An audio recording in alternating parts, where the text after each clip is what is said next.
130 and 131. 130 and 131.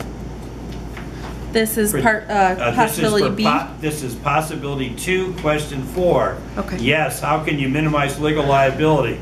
The pages they had in here were the wrong pages. There's a section here that says protecting individual CPAs from legal liability, page 130 at the very bottom, and 131. Those little points, that's what you need. I think that was on the midterm. It might have been. They did have legal stuff, remember, on the midterm. And the third possibility, problem 4, 19 points. They want to know what are the 4 major sources of legal liability for a CPA and the defenses. They said give at least one defense. Well, what I want you to discuss is what I had on the board. I want you to discuss the tort actions of negligence, gross negligence, and fraud, and the possible defenses there. You don't have to put the defenses right up with those items. And then the contract, breach of contract, and defenses there. Okay, Bill, can you read them? Yes, the 3 tort causes of action and defenses. Remember, that was what I wrote on the board in week 2, was it? Week 2. Well, negligence and what it is, gross negligence and what that is, and then fraud with the sub-requirements. Then I put defenses to tort actions. They're asking for something a little different, but I'm grading it. okay, well, Then breach of contract, and then remember the defenses to breach of contract. I missed the question. That's what What are the sources of legal liability for a CPA and the defenses? Now, the way they're setting it up is a little different. They want one defense for each cause of action. I'm just saying give the cause of action, describe them, and just give a listing of defenses without necessarily attributing it to a particular cause of action. So just give the cause of action. Basically, if you put down what I had on the board in week 2, Awesome. that should be it. Amanda! That's it, that's it. Sharing is caring. Yeah, you might have taken it. Some people may have taken a picture of the board or something too. All right, problem 5, page 2, 19 points, 3 possibilities. Then we go to page 3 out of 10. No, that's only 3 pages. Jeez. Don't give me a Gotcha. Oh, Lord. Anyway, okay, possibility 1, they're talking about Sarbanes-Oxley's, our favorite section, 404. Okay, talking about the maintaining adequate controls. Explain and describe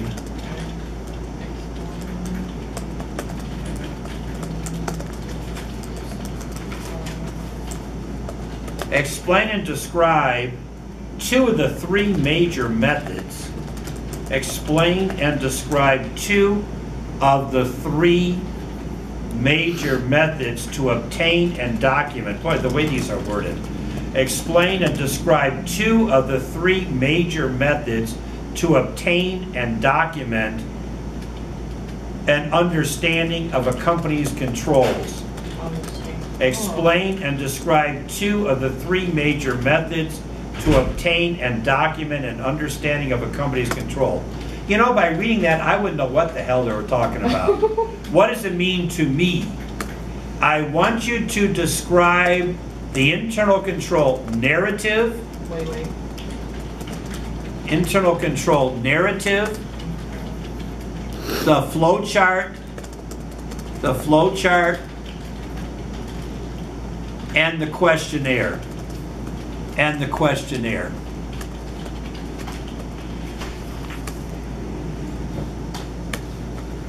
Now, I gave all 3. Why don't you describe all 3? What's an internal control narrative? What's an internal control flow chart? What does an internal control questionnaire consist of? That's what I'm looking for. And that's in chapter 10. Chapter 10.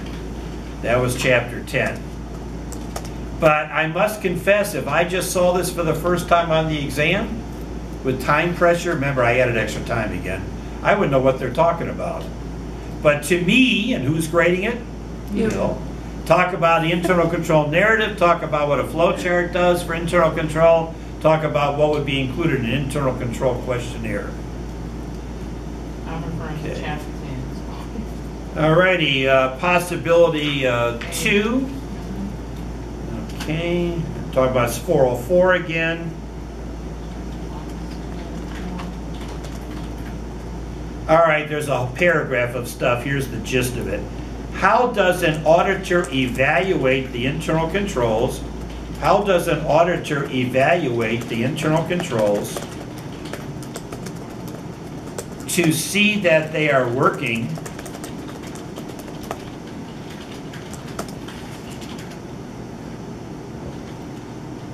and that they are in place? To see if they are working and that they are in place. Oh. Now, wait a second, hold it. I have a note to myself here. I said change this question, Did you change but let me see if I changed it. If I did, Exit out. yeah, but I'm not sure I did. Okay, I was gonna change it on my note here. Let me see if I also have a note to change the next one. Let me see if I did that.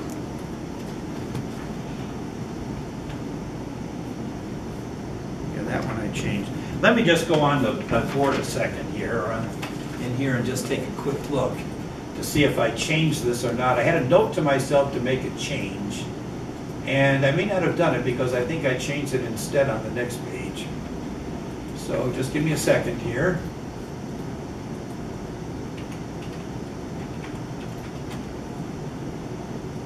I'll log in and everything. And if not, we'll let it stand. I think I didn't because I had to change something on the next page where I asked the other question, but let's to be sure, just to be sure. And I did change the next problem though, the next possibility. All right, let's go to week 8 here. Final exam.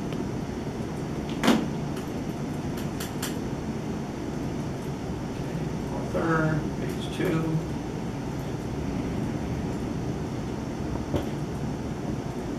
No, I left it alone. I left it alone. So how does an auditor evaluate internal controls and see that they are working and in place? So you'll have to kind of work that one up, I guess. Have something prepared in advance. That's not an impossible question. I can't refer to a particular page in the chapter, though. Now, the third possibility, which I changed from what was in there. Let me see what was in there originally. No, I hated it.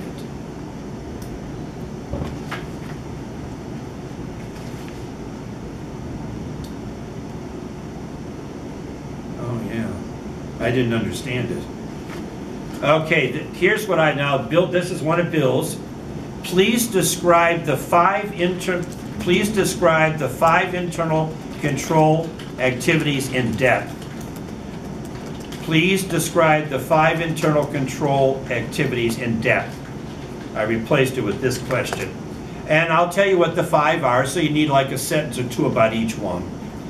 Adequate separation of duties. Adequate separation of duties.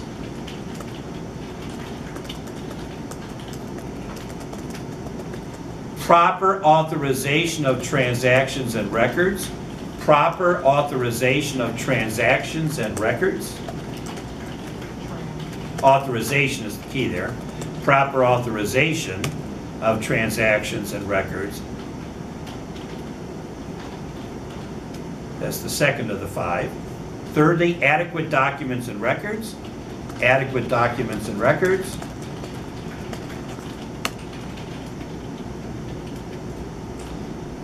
Fourth, you said? Mm-hmm. Okay.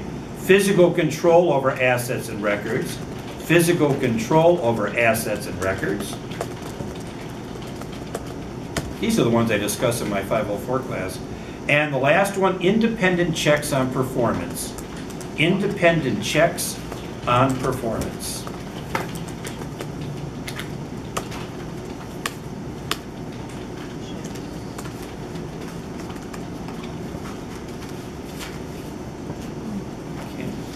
That was page 2 of the exam. Physical control over assets and records. Yes.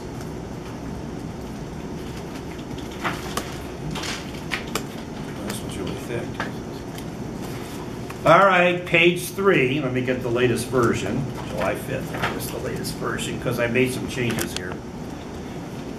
All right, here we go, the final page. And these questions, oh my God, are all worth 30 points each. How many questions? 30, and there are 6.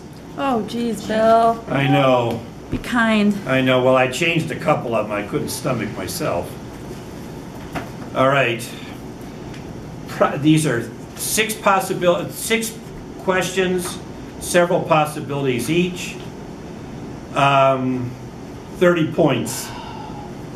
So is it really 6 questions or is 3 of the 6? It's 6. That means there's 18. Oh. You know, well, there's 3 possibilities times 3 times 6. Okay, possibility 1, question 1. This is a factual situation that I really can't read to you.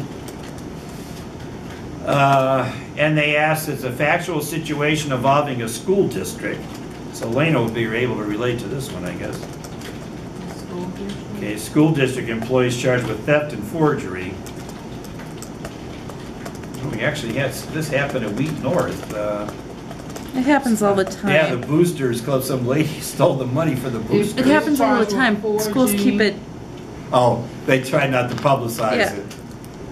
The All right. students were charged with forgery. Forgery and theft, but it's several paragraphs of information. And they're asking 4 questions. All right. What factors allowed the frauds to occur? These are 4 questions based on a multi-page type factual situation. What factors allowed these frauds to occur? Now there, I would assume you're going to talk about specific internal controls that were missing. What factors allowed these frauds to occur? Don't just say weak internal control. I need to know specificity. What internal controls may have caused that? Question 2 was, what do you think the school district should do in future? What should the school district do in future to prevent these frauds from occurring?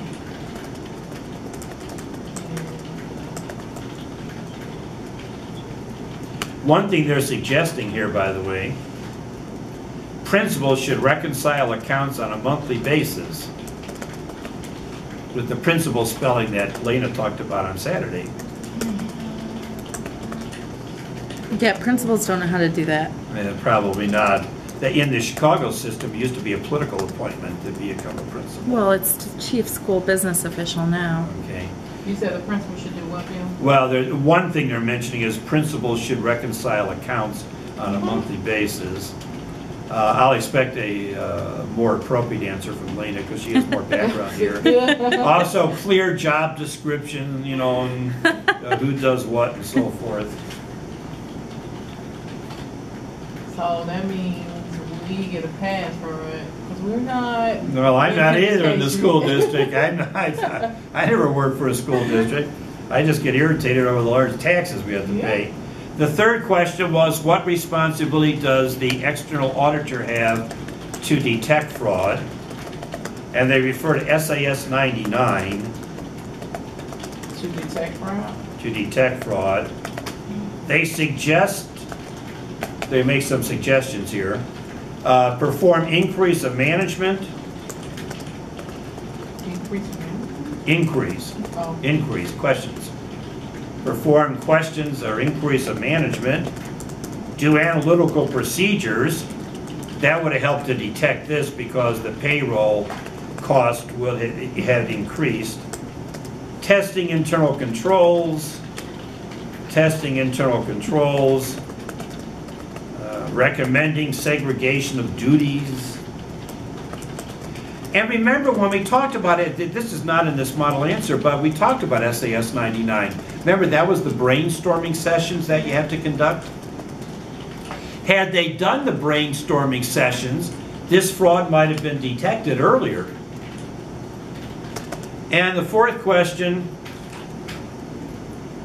How have the three elements of the fraud triangle,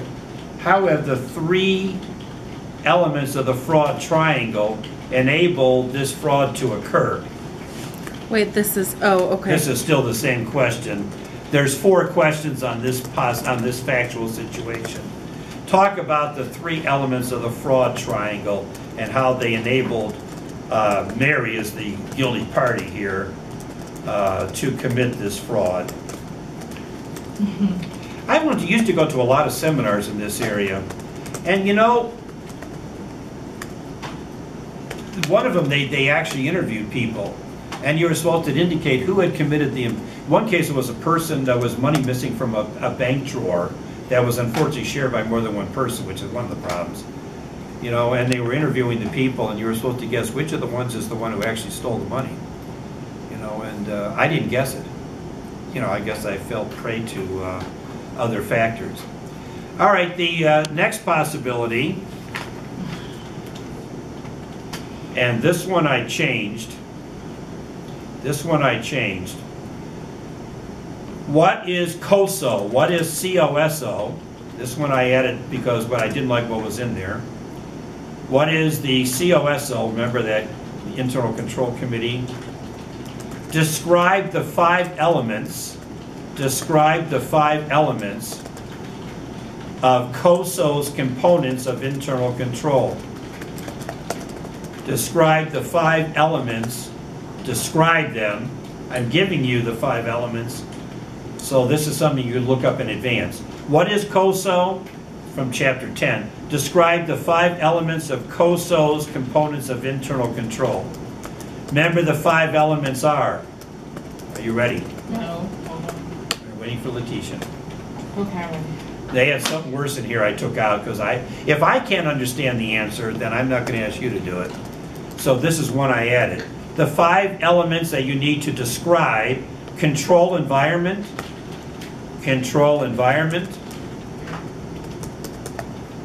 risk assessment,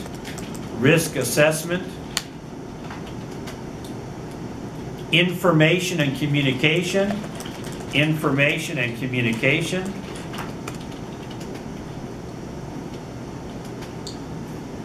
monitoring, information communication, monitoring.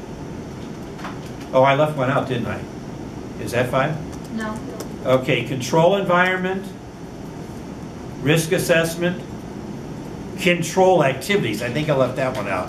Control activities, information and communication, monitoring. Do I have 5 now? Yes. Okay. So you want to describe these? I want you to describe what COSO is first. Right. That's that commission, you know.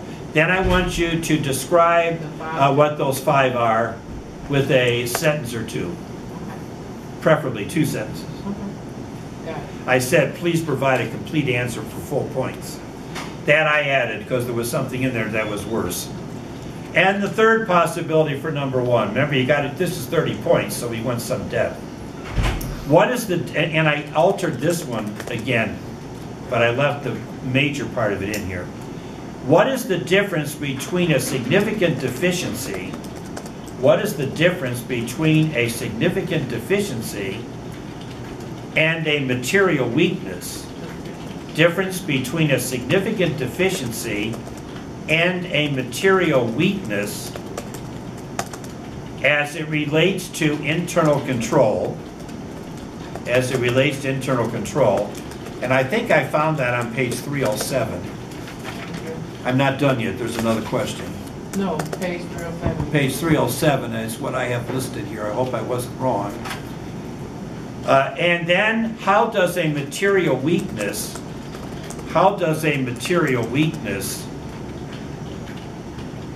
impact the auditor's report?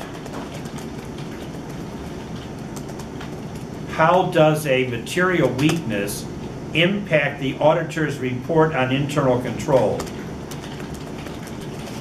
Then there's another phrase.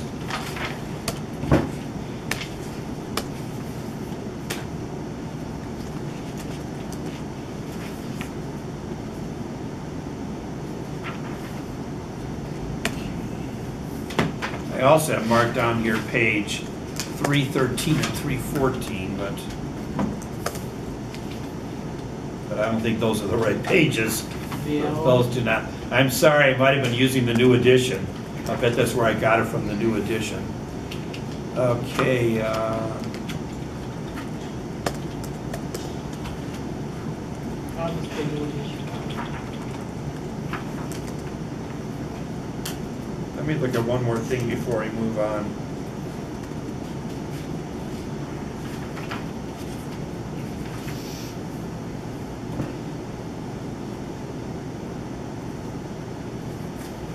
Yeah, see, these references are all to the other edition, I think.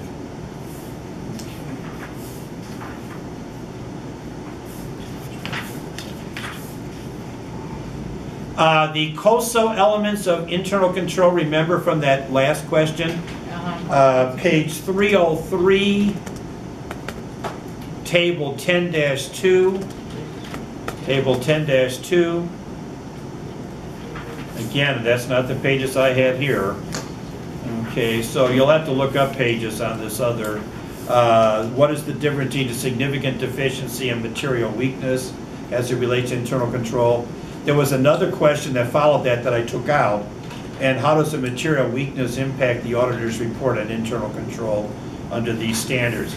I can't find it right now, but I found the answer to, there were 3 questions on that, and I found the answer to 2 of them, so I took out the other one. So which one should we leave it? We should. No, those I found the answer to, so you'll have to look them up. It's in chapter 10. But I don't have the page numbers because I had the page numbers for the wrong edition.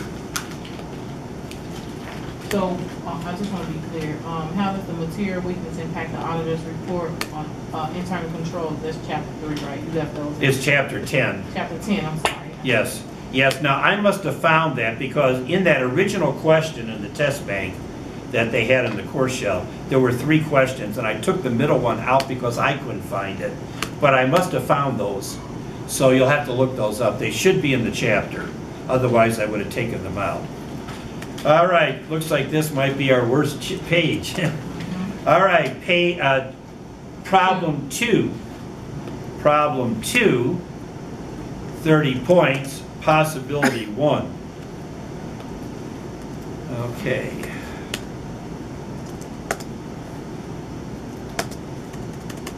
They give a little short introduction, and there's part A, B, and C for possibility 2. Okay, possibility 1, problem 2, part A.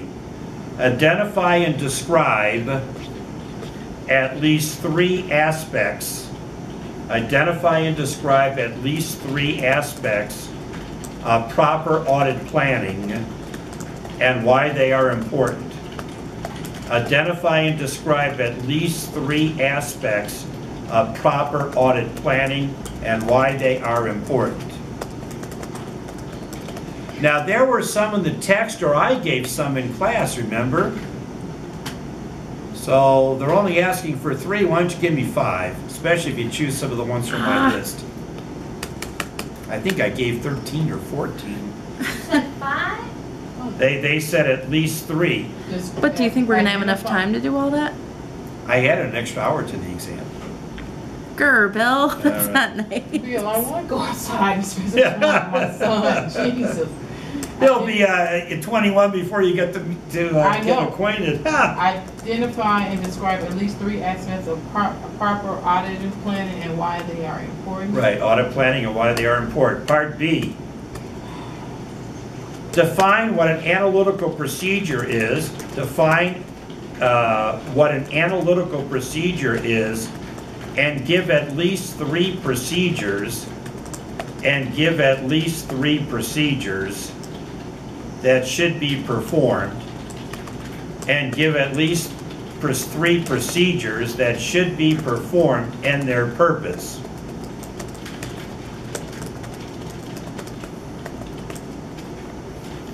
Now this is the example they give. For example, compare last year's allowance for doubtful accounts with this year's allowance. The amount has increased 25% while sales increased 10%. How might this affect how you look at accounts receivable and the allowance for doubtful accounts? How would you increase or decrease your audit procedures? Well, wow, that's really lengthy, isn't it? Why don't you take, you can talk about horizontal vertical analysis, or why don't you take some of the commonplace financial statement ratios that we did and talk about how, especially in comparison with prior years or with industry averages, how these might be significant and how they might impact your planning on the audit. That 30 points more often, right out the door. 'Cause that's the one I struggle with. I don't. Oh, I know. Yeah, there was a lot of that on the last exam. Hold on. So part B, we're defining analytical procedure and What they are. 3 procedures that should be performed And their purpose, right. Okay. Then they give a real lengthy, in-depth thing. Take 3 normal ratios or talk about horizontal analysis with regard to an area like cost of goods sold or something, and then indicate why you would do those analytical procedures. Why would you do those ratios, and what might they indicate needs to be done with regard to your planning of the audit. It really isn't that bad. You know, that's because it's not Spanish to you, it's French to us. And the third part to that, part C, why does an auditor need to understand the client's business and their industry? Why does an auditor need to understand the client's business and their industry? Hold on one second. Why does an auditor try to understand the client's business and their industry? This is not my question. I am not responsible for this one. Then there's another part. Why does an auditor need to understand the client's business and their industry? Provide an industry and what risks that industry may pose. Provide an industry and risks that industry may pose to our client. I have an example for that. What do you think of this? How about, you answer generically why knowing the client and the industry are important.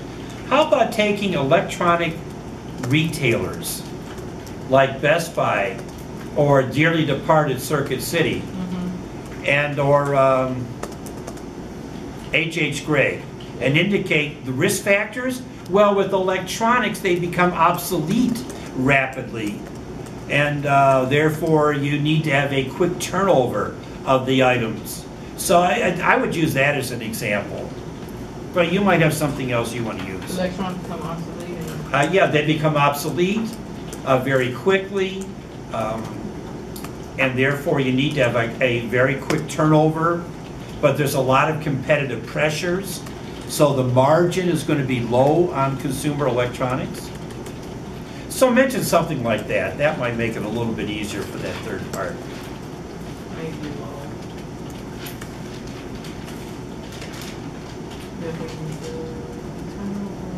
Turnover. Maybe process, is that what you said? Well, I said you need to have a high inventory turnover They because don't. it's going to be high volume, low profit margin.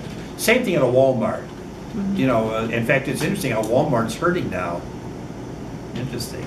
Good for them. That's right, they deserve everything they're getting, right? Second possibility for problem 2, 30 points. They refer to a case in chapter 6. Wait a minute, hang on. Go ahead. Question 2 is. Chapter 5, excuse me. Huh? Wait, question 2 has the 3 possibilities. Identify. No. That was one possibility. What we just went over was one possibility for problem 2 2.1. with 3 parts. Right. That was all one possibility. The 5 aspects of audit planning, analytical procedures, and why does the auditor need to. That's all one question. F. Okay. I assume it'd be word 10, 10, and 10. That was all one. Oh my God. You didn't understand why I was turning blue red over here? That's right. She almost put up the white flag. It's not gonna. Hey. Okay, so. So if there's one we don't do, I guess it's that one. Well, you could. The third part is easy. The first part, you could take creepers. some of the items from that list I gave you that wasn't in the book, that was my own list, or they had another list. Now, possibility 2 for problem 2. They refer to a case, the 1136 tenants That's an address, I assume. 1136 tenants versus Max Rothenberg. That's in chapter 6, right? 5. Chapter 5. I'm trying to... The second one? Yes, it's on page 120. Page 120. This is possibility 2, problem 2. Page 120. And you're supposed to discuss at least, okay, it shows the need for an engagement letter at the start of an audit.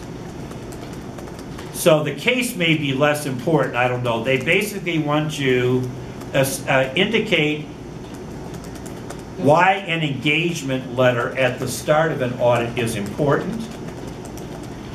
What are at least 6 matters that should be specified in an engagement letter? Okay. Why do you want an engagement letter up front? Engagement letter at the start of the audit. At the start of the audit, you want to have an engagement letter.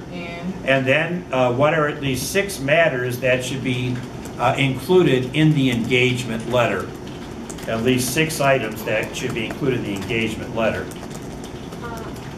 What page you said? There's no page number here. I can think of a few things. One thing, well, you know what I would put in the engagement letter, among other things? Exactly what the equipment is we're going to need and what hours we need access to the facility and the records. I would include an estimate of the fees to be charged. What is the client most concerned about? How long I'm going to be there. Amanda knows. I would put that in the engagement letter, assuming no unforeseen circumstance arises. We should be signing off on the audit, and the last day of field work should be. So those are just a few ideas. So that one's not too bad, is it? No, I hope I get that one. Okay, that's a good one. The third possibility for problem 2 talks about, there's 3 questions associated with it. Part A, define business risk. Define business risk in association with an audit and describe several sources of such risk. Hold on. This is chapter 8. Define business risk in association with an audit and describe several sources of such risk. These answers are all in the text. Define part A. Define business risk in association with an audit and describe several sources of such risk.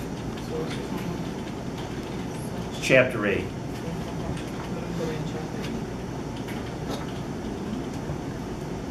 Part B.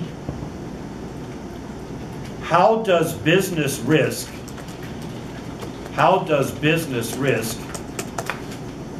where are my questions? Oh, there's mine. How does business risk relate to the performance? How does business risk relate to the performance of preliminary analytical procedures in an audit? How does business risk relate to the performance of preliminary analytical procedures in an audit?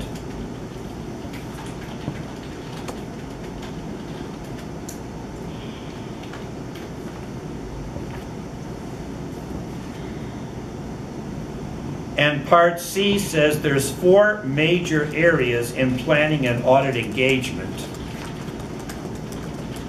and subparts to each of the 4 areas. And what? Subparts to each of the 4 areas, and they want you to identify them. Identify the 4 major areas and the subparts. Now that's got to be here in the text. Let me see if I can find it quickly. I'm assuming chapter 8. That's where all the answers are for this question. Oh yeah, the business risk is at the beginning of chapter 8. The analytical procedures is basically on page 223, 224 and 5.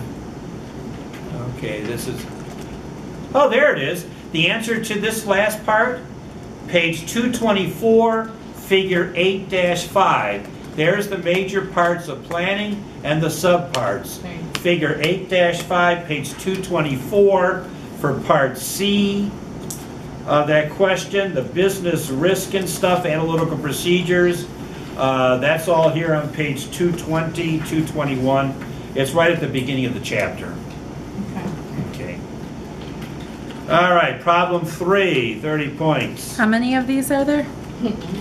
I'm sorry. 6. 6. Okay. 6, but we're up to number 3.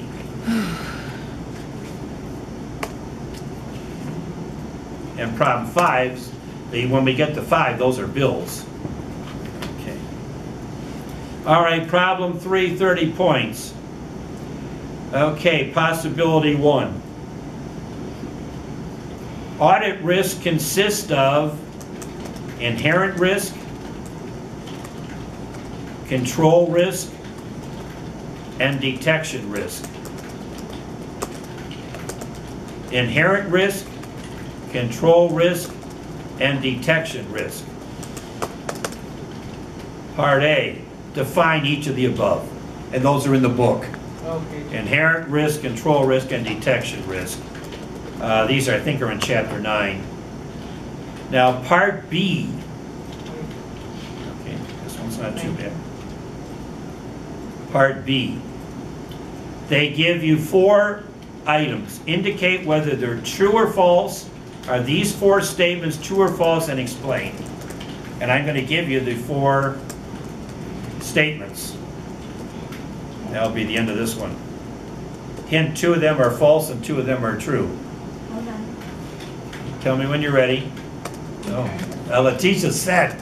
She said, her fingers are there on the keyboard. Okay, number 1. The risk that material misstatement,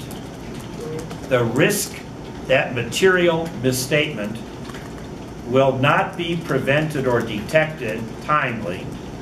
The risk that material misstatement will not be detected on a timely basis by internal controls.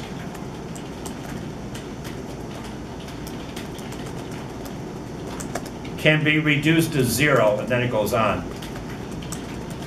The risk that material misstatement will not be prevented or detected on a timely basis could be reduced to 0. Let me just ask you a question.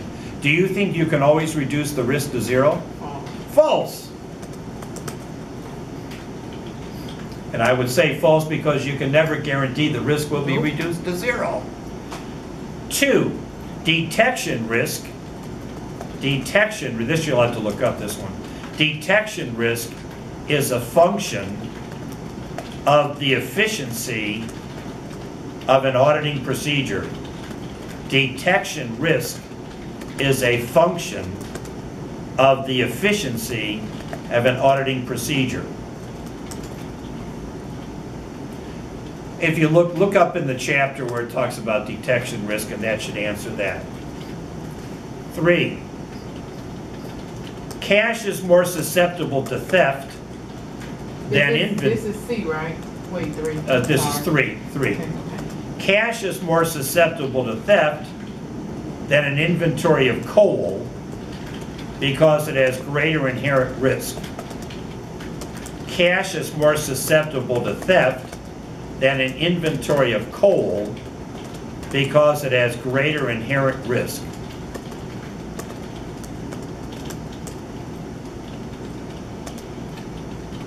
That's false, right? Because No, you'll have to look up what inherent risk is. And 4, the inherent risk of the theft of an inventory of cell phones. The inherent risk of the theft of an inventory of cell phones. The inherent risk of the theft of an inventory of cell phones at a mall store is greater than the misappropriation of cash is greater than the misappropriation of cash at Costco. You'll have to look up. The reason I left that in there, because we didn't discuss that much about risk, is that I was thinking about Letitia and things. some of that risk stuff may be in the CPA exam. Don't think So, about me. yeah, well, so I thought we should have some exposure, and I found those answers. So they're available. The next possibility for problem 3, okay, is a factual situation. Not big, it's a paragraph. This will be possibility 2 or possibility? Possibility 2, problem 3, you are correct. They give a factual situation, then there's questions A and B. Question A, just list and discuss the 3 major factors. This is chapter 9, if I recall. List and discuss the 3 main factors that affect an auditor's preliminary judgment. List and discuss the 3 main factors that affect an auditor's preliminary judgment about materiality. About materiality. That's the first part. There's only 2 parts. Chapter 9. 9 was materiality. I want to say put everything in 3. Why? No, I don't know. Well, that was a good chapter, but, you know. Okay.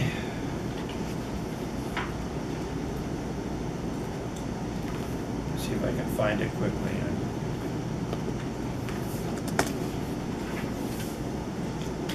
Okay, I find answers, if you're interested, on page 252 and 253. 252 and 253 of our edition. That was part A. Part B, would you consider inventory on the balance sheet to be an important account? Would you consider inventory on the balance sheet to be an important account? Does it It's matter? based on the type of business. That's what I was just gonna ask Yeah, you. God. Does it matter? Well, yeah, well, it's, if during the audit, based on your sample of inventory, let me read this other part here. If during the audit, based on your sample of inventory,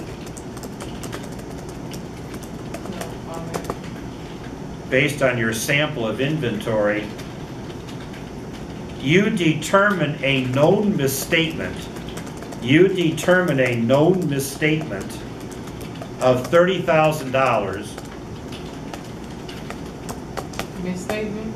You found a misstatement of $30,000 from sampling 100 out of 1,000 parts. So you sampled, what, 10% of the total inventory, and you detected a $30,000 misstatement. What might be your most likely misstatement? What might be your most likely misstatement? Then they want you to, as part of this, define known misstatement and likely misstatement. No. Define known, K-N-O-W-N, known misstatement and likely misstatement, and apply that concept.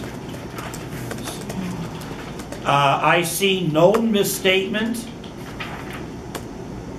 okay, on page 257, and likely misstatement, page 257.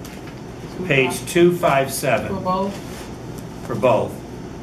I should have written these things down. Now I gotta look them up again the next time. 257. Okay, let me read the question back to you. You said define known misstatements and likely misstatements. Yes.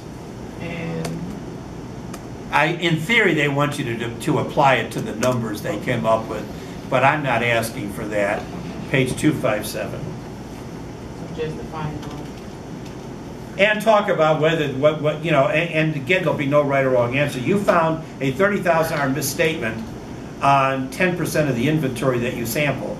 You probably should say something about how significant is the inventory, or is that $30,000 relative to a company that has $10 million of inventory total, or whatever, something else on that. And the third possibility for problem 3, page 3. Okay, you're auditing a water utility. You're auditing a water utility to determine whether all customers are being billed. You're auditing a water utility to determine whether all customers are being billed.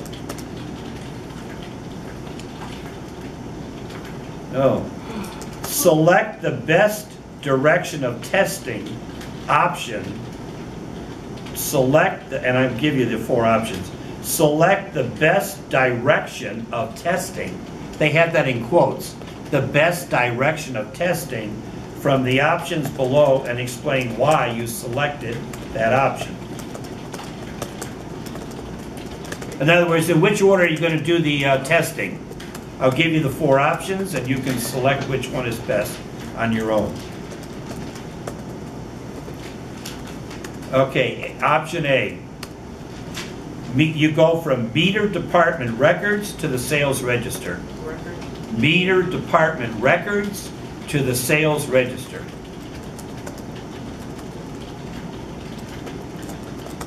I assume the meters would show how much water was going through the system, and then you go from there to the sales, or the. Wait a minute, I thought meter. Okay, so meters.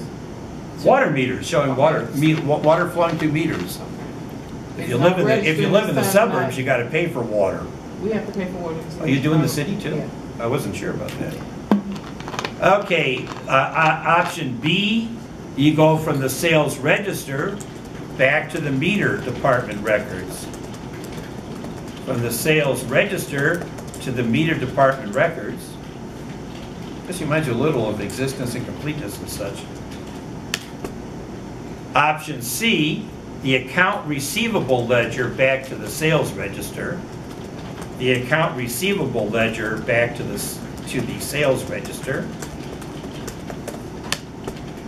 Boy, 2 of these are obviously wrong.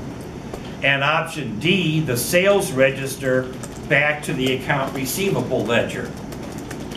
The sales register back to the account receivable ledger. Well, 2 of those make no sense whatsoever. So it's one of the other 2.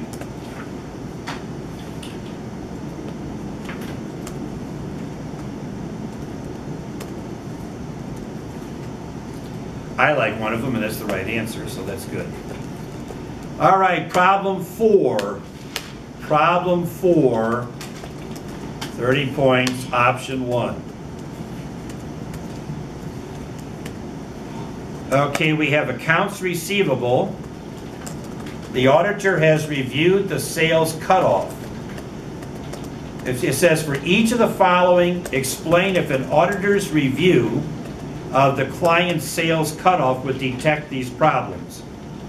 So the auditor is going to review the client's sales cutoff. This is the sales cutoff test from the sales and collection cycle. Would the cutoff test detect these problems? A, B, C, D again. And then explain why or why not. By the way, there's only one where it would detect it. All right, option A. Would excessive goods returned for credit, would excessive goods returned for credit be detected by a sales cutoff test?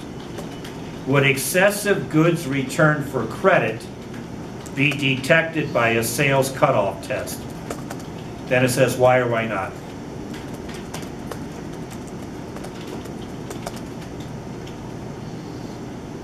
So you need a why or why not. B, would unrecorded sales discounts, be detected by a sales cutoff test? Why or why not? Unrecorded sales discounts be detected by a sales cutoff test? Why or why not?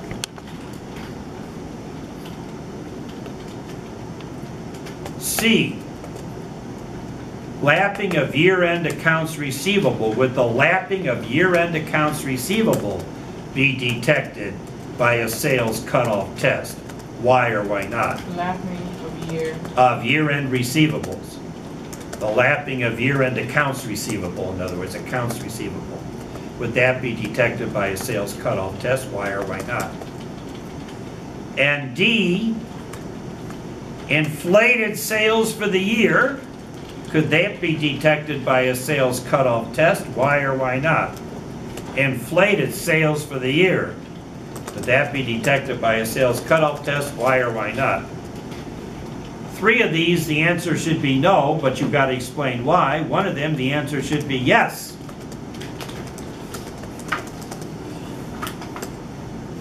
Everyone see which one I'm getting at? Don't say it aloud. Okay, I think someone does. Second possibility, problem 4. Again, accounts receivable and sales cycle. 2 questions, and question 2 has A, B, C, D. Okay, wait, we're on, Problem 4, possibility 2. okay, got it. When we get to problem 5, the possibilities are all bills. They were my question because they threw out what was in there. Okay, so you'll like them better, I hope. Then we have the question 6, which is not mine.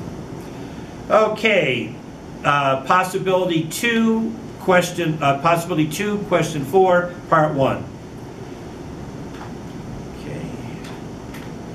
Now it says which of the following would most likely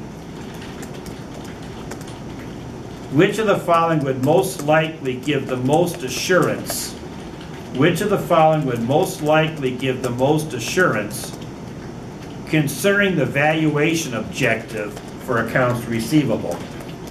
Which of the following will most likely give the most assurance concerning the valuation objective?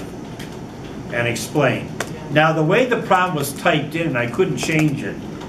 The 4 possibilities are after part 2, which has nothing to do with it. So I did add a sentence, see the answers below after part 2. Here are the 4 answers.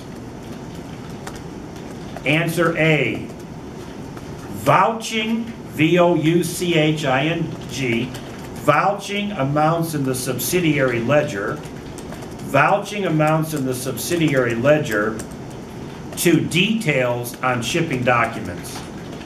Vouching amounts in the subsidiary ledger to details on shipping documents. Answer B, comparing account receivable turnover ratios. Comparing account receivable turnover ratios with industry statistics for reasonableness. Comparing accounts receivable turnover ratios with industry statistics for reasonableness.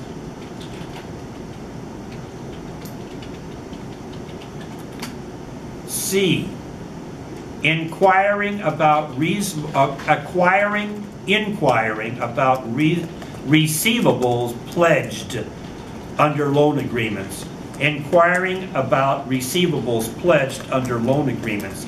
That wouldn't be valuation. Wouldn't that be rights and obligations? That one? And D, assessing the allowance for uncollectible accounts for reasonableness. Assessing the allowance for uncollectible accounts for reasonableness.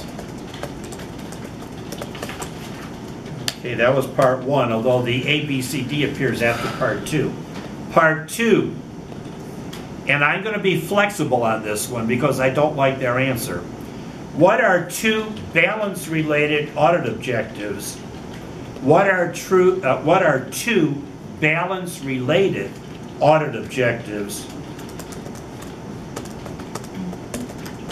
for confirming account receivable balances? They have a longer sentence. Confirming account receivable balances. They talk about primary evidence and stuff.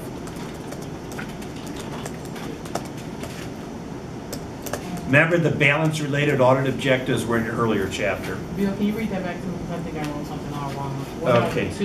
What are the 2 balance-related audit objectives for the confirmation of accounts receivable balances?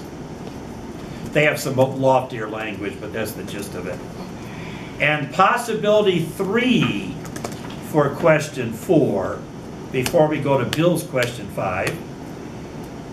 Okay, they talk about, Let me just